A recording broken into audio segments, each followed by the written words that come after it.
So hello and welcome to our next video, that is video number 31।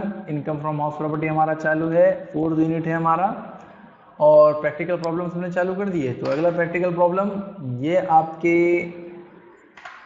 Computer screen पर नहीं, computer screen मेरी है, आप लोगों के मोबाइल के स्क्रीन पर। ठीक है। Question number 3, mister Rajaram gives the following information in respect of house। Mister Rajaram ने अपने को उनके घर की कुछ इंफॉर्मेशन दी है। Compute income from house property for this assessment year 2021। आपको चाहिए आप उनकी income from house property compute करके दिखाओ। दिखा देंगे ना, क्या मुश्किल। म्युनिसिपल वैल्यू है कहते हैं 90,000। 10% municipal tax paid by owner, और म्युनिसिपल टैक्स पे करे इन्होंने कितना, आज अमाउंट नहीं दिया, परसेंट दिया 10%। एक्चुअल रेंट मिला कहते 10,000 रुपये पर मंथ, और फेयर रेंटल वैल्यू है 1 लाख रुपया पर एनम। मगर लफड़ा हो गया रे, house remain vacant for 3 month. घर 3 महीने खाली रहा, पूरा साल घर का किराया नहीं होता ना ऐसा। अब पूरा साल का साल किराया आएगा तुम्हारे को, जरूरी है करे भाई, ऐसा जरूरी है क्या?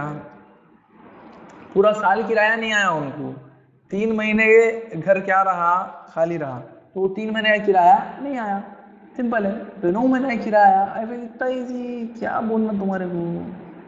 हाँ, तो कैसा करना, अगर वैकेंसी आ गई तो क्या करना। तो एक छोटी सी नई बात यहाँ पे ऐड होती है, अपन देखेंगे उसको। चलो क्वेश्चन का आंसर देखते हैं। आंसर नंबर 3 है, in computation of income from house property of mister Rajaram for this assessment year 2021। और ये रहा आप लोगों के कंप्यूटर स्क्रीन पर आंसर।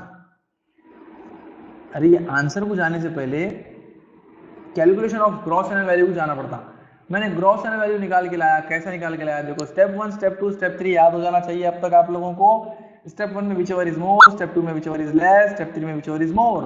स्टेप 1 के अंदर आते हैं म्युनिसिपल और फिर म्युनिसिपल और फिर म्युनिसिपल और फिर म्युनिसिपल 90 फिर 1 लाख, म्युनिसिपल 90 फिर 1 लाख, विचेवर इज मोर। कौन जीता? 1 लाख। 1 लाख आया नीचे से स्टेप 2 के अंदर एक्सपेक्टेड रेंटल वैल्यू के नाम से 1 lakh. Standard rental value question में नहीं दिया है, नहीं तो नहीं दिया, तो नहीं दिया, तो 1 लाख या कुछ भी नहीं, तो कुछ भी नहीं, तो क्या 1 लाख, ये बन गई नई एक्सपेक्टेड वैल्यू। फिर आया step 3, whichever is more, whichever is more new expected rental value आया 1 lakh.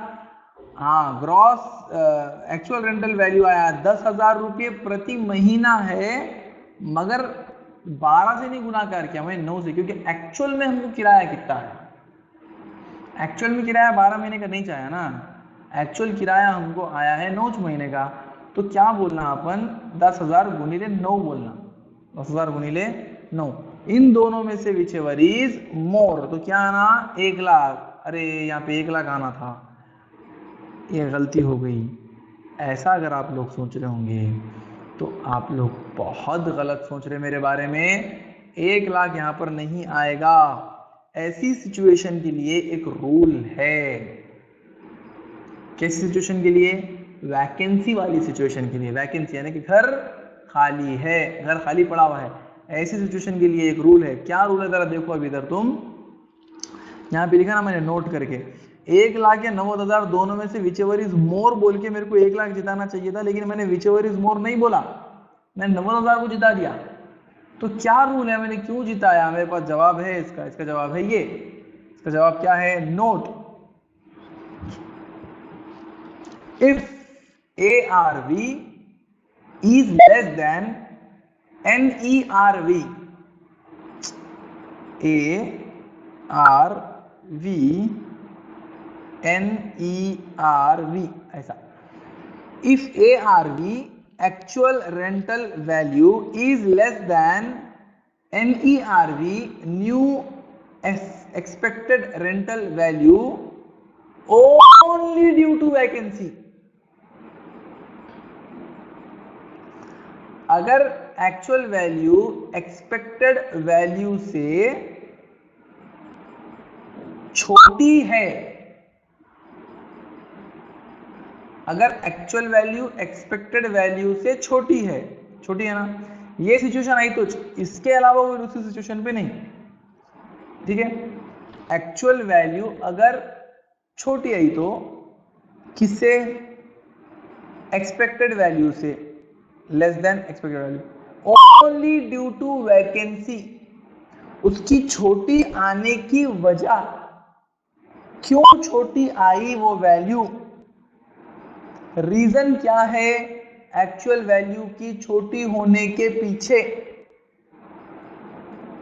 Only due to vacancy, घर खाली रहने की वजह से छोटी आई, ओनली ड्यू टू वैकेंसी, अगर वो वैल्यू छोटी आती है देन तो ARV shall be taken as a GAV, तो आप ARV को ही GAV बना दो, ये whichever is more वाली बात वहां पे खत्म कर दो।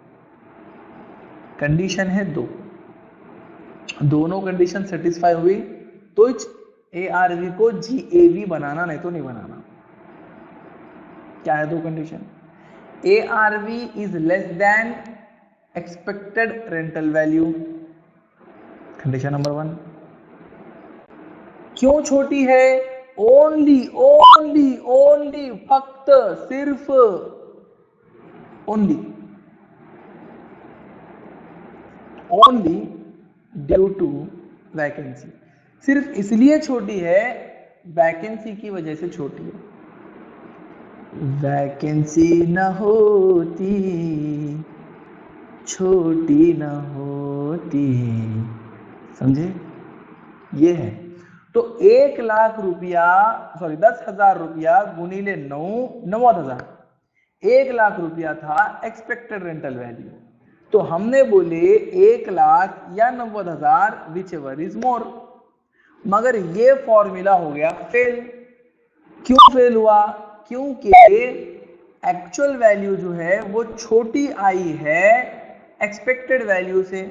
अगर ऐसा होता है कि एक्चुअल वैल्यू एक्सपेक्टेड वैल्यू से छोटी आ जाए तो आप लोग देखना कि इसके छोटी आने के पीछे वजह क्या है। अगर वो वजह वैकेंसी है तो एक्चुअल वैल्यू चाहे जितनी है वो हो जाएंगी ग्रॉस एनुअल वैल्यू। आप बोलेंगे कि सर एक्चुअल वैल्यू के छोटी होने के पीछे कोई दूसरे कारण भी हो सकते हैं क्या, वैकेंसी को छोड़ के दूसरे भी कोई कारण हो सकते, क्या हो सकते, किराएदार भाग गया, 3 महीने का किराया डुबा के,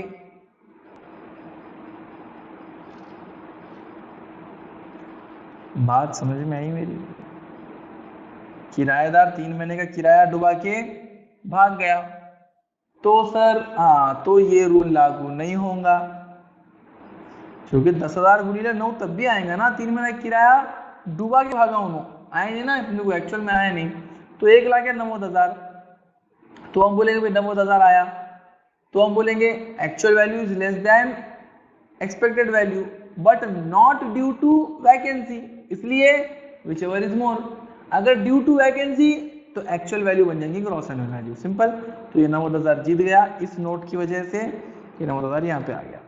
municipal tax paid by owner, municipal tax paid by owner अपने को टक्के में दिया, कितना टक्का, 10%, 10% किसका लेना, 90,000 का, कौन से 90,000 का, ये ग्रॉस एनुअल वैल्यू 90,000 का या ये म्युनिसिपल वैल्यू वाले 90,000 का, हाँ, तो म्युनिसिपल टैक्स कभी भी म्युनिसिपालिटी वाले लगाते, तो म्युनिसिपालिटी वाले जो अपने को म्युनिसिपल टैक्स चार्ज करेंगे वो उनके वैल्यू के हिसाब से करेंगे या अपनी वैल्यू के हिसाब से करेंगे, अरे उनके वैल्यू के हिसाब से करते हो, समझे।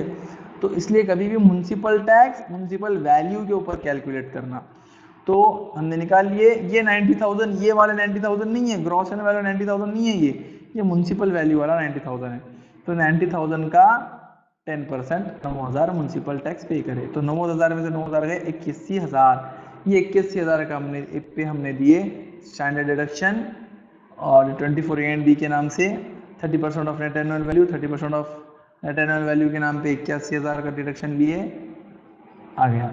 इंटरेस्ट ऑन लोन नहीं दिया, आज शायद इन्होंने घर का बांधकाम वगैरह करने के लिए लोन लिए तो इंटरेस्ट भरने की बात पैदा नहीं होती, तो यहाँ आ गया डैश, तो 24,300 प्लस कुछ भी नहीं तो 24,300, 81,000 में से 24,300 माइनस हो गया तो आ गया 56,700 रुपये, ये हो गया आपका आंसर खत्म।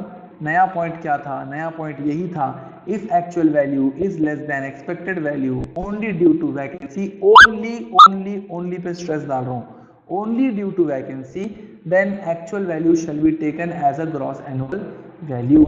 Thanks for watching, take care, bye bye.